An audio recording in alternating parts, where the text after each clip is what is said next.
I recommend starting with something funny that would be, eye-catching. So mine for a while was, I'm a proud owner of a full set of teeth. Nice. Like being fun and goofy about it. I usually add like the big smiley face next to it. Byron, what's your take on this? I know that you had, at least for a while, would have like comments or references relating to the pictures. Yeah, I was trying to like wrap my banter into my profile, like still keeping it short and sweet, but like, if they responded first or if the conversation got dull, I wanted to put that in there so there was some, to go off of. So like I had this picture of like me in the air and like this ninja kick pose. And so I put ninja training camp, 93 or whatever on there. 1993, yeah, exactly. And I had that tiger picture, ladies love tigers or whatever. So, and so it's something that just, you look at the picture, they think, oh, that's funny. They look at the text, and then like, I'd always get a message like, oh, so Ninja Training Camp, I didn't see you there. Was that the point? You'd always get something back, and they'd start the banter for you based on what you wrote in your profile. I think that's a great way to do it, either, captioning, or like what I have now is I just have a little short list of interests, like volleyball, teacher, whatever, shark wrestler. One of those is a lie, smiley face, and then that's it, And then so they'll try and like, oh, are you really a midget, or are you really a shark wrestler, or whatever they say, Perfect. Okay, so That gives them like stuff to feed off of, some talking points. Then they take care of it for you. It just works, they work into your banter, and then you end up having just fun conversations about whatever you wrote down, So you Sure. control that. Okay, and so do you start conversations with them at that point at which they match you, or do you kind of wait for them? How does that work? I hardly ever have girls message me first. And of all my girlfriends who are on Tinder, I have most of them are like adamant, I will not message a guy. So it normally comes down to, you see that match, you got to say something. You got to open up with something fun or funny, and you got to get them engaged and wanting to message you back. Because if you wait, it's almost the same as like being out at the bar. It's kind of up to a guy to do the approach and, to go say hi and throw yourself out there. And they kind of carry that over to the app too. They want you to come after them, and they want you to open up. So just basically the same thing as in real life. And aren't most guys sending messages first? And what kind of messages are they? How do we stand out that way? Yeah, so a lot of girls receive the same kind of message. A lot of guys just simply say, hi, hey, how are you? How's your day? And even worse, DTF, which is, down to fuck. Not recommended. A lot of guys get tripped up with what to say. And so it usually comes out as something boring. And you have to think about it from her perspective. If she's attractive, she's going to get hit up a lot, especially when she swipes right and likes other guys too. She's having to deal with a lot of these boring messages, and it's a nice breath of fresh air for her when she has a guy that has a sense of humor that can make her laugh. Other than confidence, the second thing that the top rated thing that girls are looking for is a sense of humor. So when you open up a sense of humor and you show that your personality is fun and playful, then you're going to set yourself up right away. Perfect. Okay. And so we're not texting them DTF, and we're not waiting for them to hit us up because they're getting inundated, right? So there's no reason for them to try to start a conversation with us. Just anything fun, like actually Justin taught me this one at the boot camp. You had me at XYZ, pick something from their profile. You had me at smoothies and beer and whatever, You can add like a let's get married smiley face at the end, just something stupid, that they're like, oh, that's ridiculous. And they'll kind of message back and just have fun with it, That's all you're looking for. Okay. So the purpose of that is getting them into light banter, and then what? Like, where am I taking this? Am I just witty conversation back and forth, or is there something bigger that we're gunning for? Yeah, for messaging, you want to keep it fun and playful in the beginning. And so it does you a really good service to be playful with her, role play a little bit, and show her that you do have that fun side. Eventually, you want to move the conversation forward, which is, grabbing her number and things like that. But on the very first get-go, just about being fun and playful. After you guys can vibe on the banter, then you can feel comfortable about moving it forward. Usually it's qualifying in a way of something along the lines of, hey, you know what, you're pretty cool. Here's my number. I do the qualifying in reverse of what we do in real life, because when you qualify her, letting her know that she's cool and that you think she's cool enough for you to give her your number, it actually works in your favor, because now the pressure isn't on her so much, because you're like, hey, listen, I think you're cool. Here's my number, which is signaling, hey, listen, I want to get off this dating site and eventually meet up. So it's really easy to grab a number. You just, instead of asking for it, you just make a statement and drop your number. If she likes you, what ends up happening is she'll either text you back on your phone, or she might continue the texting through the app. But ultimately, once you guys handle logistics and set up a date and things like that, you'll get her number pretty easily. But I've had a lot of success with saying, hey, you're pretty cool. Here's my number, and kind of putting the ball in her court. And then she can basically decide what to do with it, because I've already said, listen, I'm ready to move on and take this conversation forward. Just to be super clear, we're giving her our number because it's essentially allowing her to take the next step in that area. Whereas usually in real life, we would get the number because we know that follow-up is going to be in our court. Here, it's actually a signal of interest that she's actually serious about this and not just dicking around on Tinder, wasting your time. If you haven't set up a date already, you have to sort of draw a line and say, listen, I think you're cool. Here's my number. And the reason why this works on online dating is because she's getting asked for her number all the time. And when you ask her for her number in that way, hey, can I have your number? It really kind of does a couple things. One, it gives her the opportunity to say no. And two, it kind of puts you in a weaker position.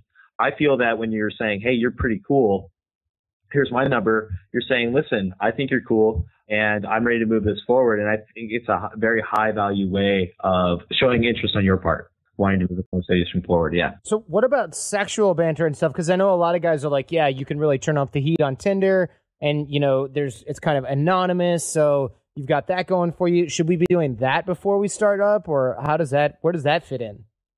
A lot of guys assume that girls are sexually attracted in the same way that we are. If we see like some yoga pants, we're like, it's like a freaking laser beam for a cat, right? Like we're just like get all riled up about it.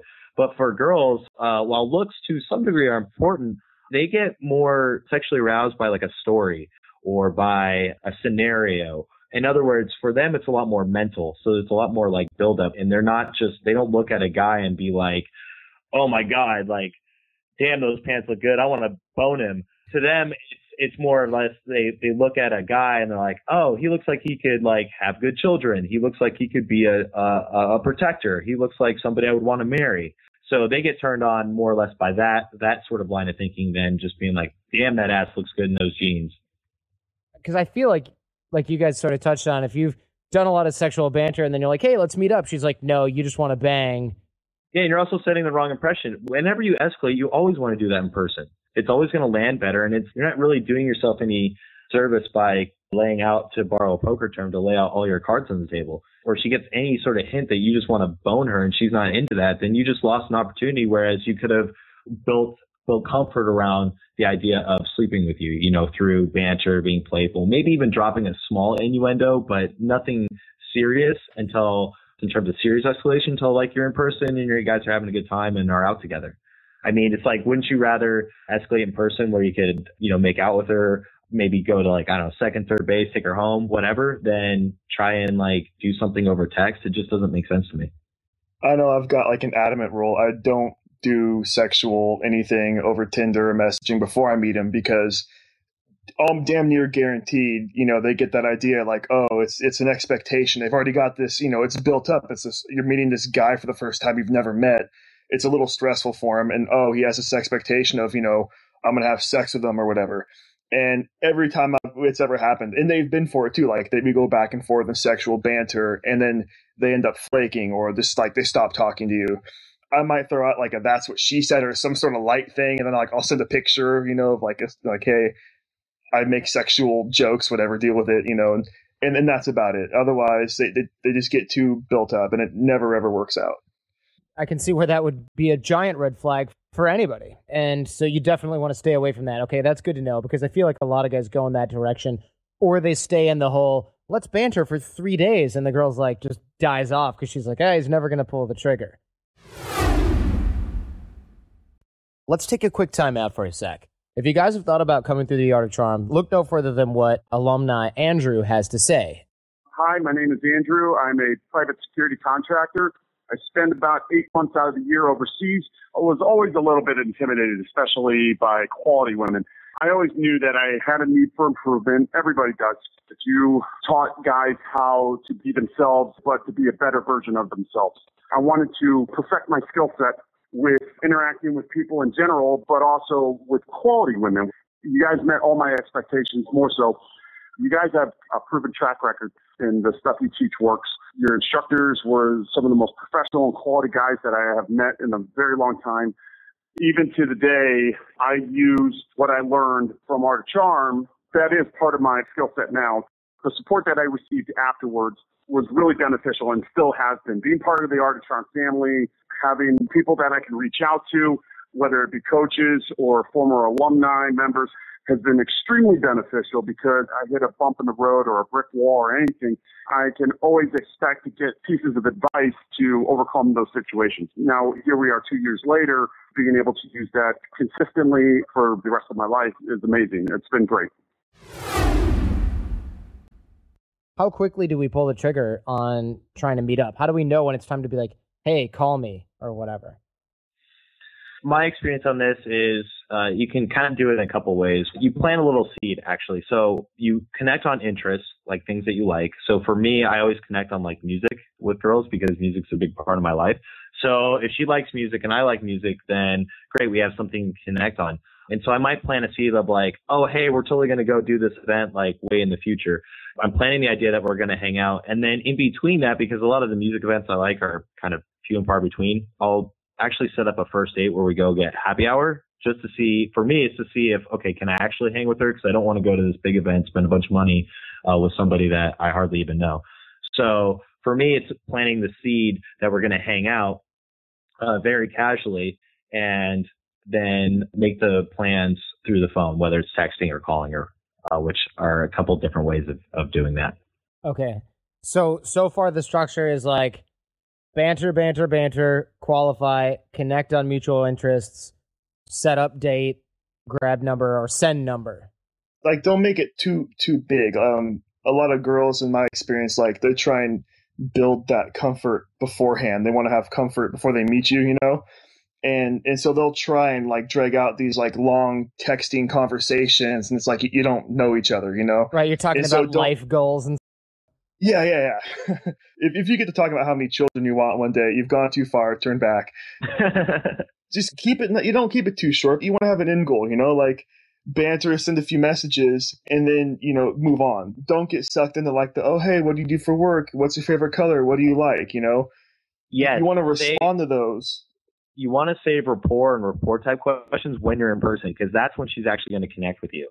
So it's different on connecting on like interests. Like, what do you like to do? Oh, I like to go hiking, surfing. I like to do volleyball. I like to play music. I like to go to music events. That's fine. Those are light interests. That's how she gets an idea of who you are. But when you get into like, what do you do for work or anything along those lines, or even when you're like, what are you passionate about? Like, if you talk about that over text, then you don't really have much to talk about when you're in person, do you?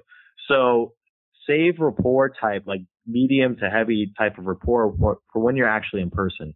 You can connect on mutual interests because that's how people connect and bond. She wants to feel connected with you and she wants to feel safe about making a decision to meet up with you. So connecting on like light rapport topics such as hobbies, music, and interests are a great way to do that. One other thing that I've had success with, and Byron, maybe you can comment on this, but when I get the number and she texts me, and if we haven't set up a date already, I'll actually call her because at this point, we've already established that we're cool and we like each other. So when I call her, it's not such a strong move. And in fact, it's a little bit stronger than texting because what happens with a phone call is I can use my banter skills and talk to her and furthermore build a connection with her on the phone because now she can hear my vocal tonality. Now she knows what I sound like. So what I'm doing is I'm making myself less of a stranger little bit by little bit before I meet up with her. That way, when I meet up with her, escalating and everything else that comes along with that is really easy because comfort has already been established. So one strong move I like to do is call them to set up dates if I haven't done that already. And a phone call is just 5-10 minutes, real quick, simple and easy. It's not a big, long conversation. Again, you don't want to get trapped into rapport over the phone. You want to save that for in person. So I find that any type of body language that you can communicate before the date actually can help you out. So phone calls are great. I even had a time where I used Snapchat to ramp things up and create some comfort beforehand because we had like a week or two. And so we ended up just like using basically all the texting apps. We had like Tinder, we had like text messaging, we had Snapchat, and then at some point we were Instagram friends. So when she saw me, she basically knew who I was, but we hadn't really talked about rapport. And so when we were on our date, we talked about rapport and we got to connect on that level. And then I actually ended up taking her home that night because of all that legwork that I'd done up front. And I think too, like that phone call is super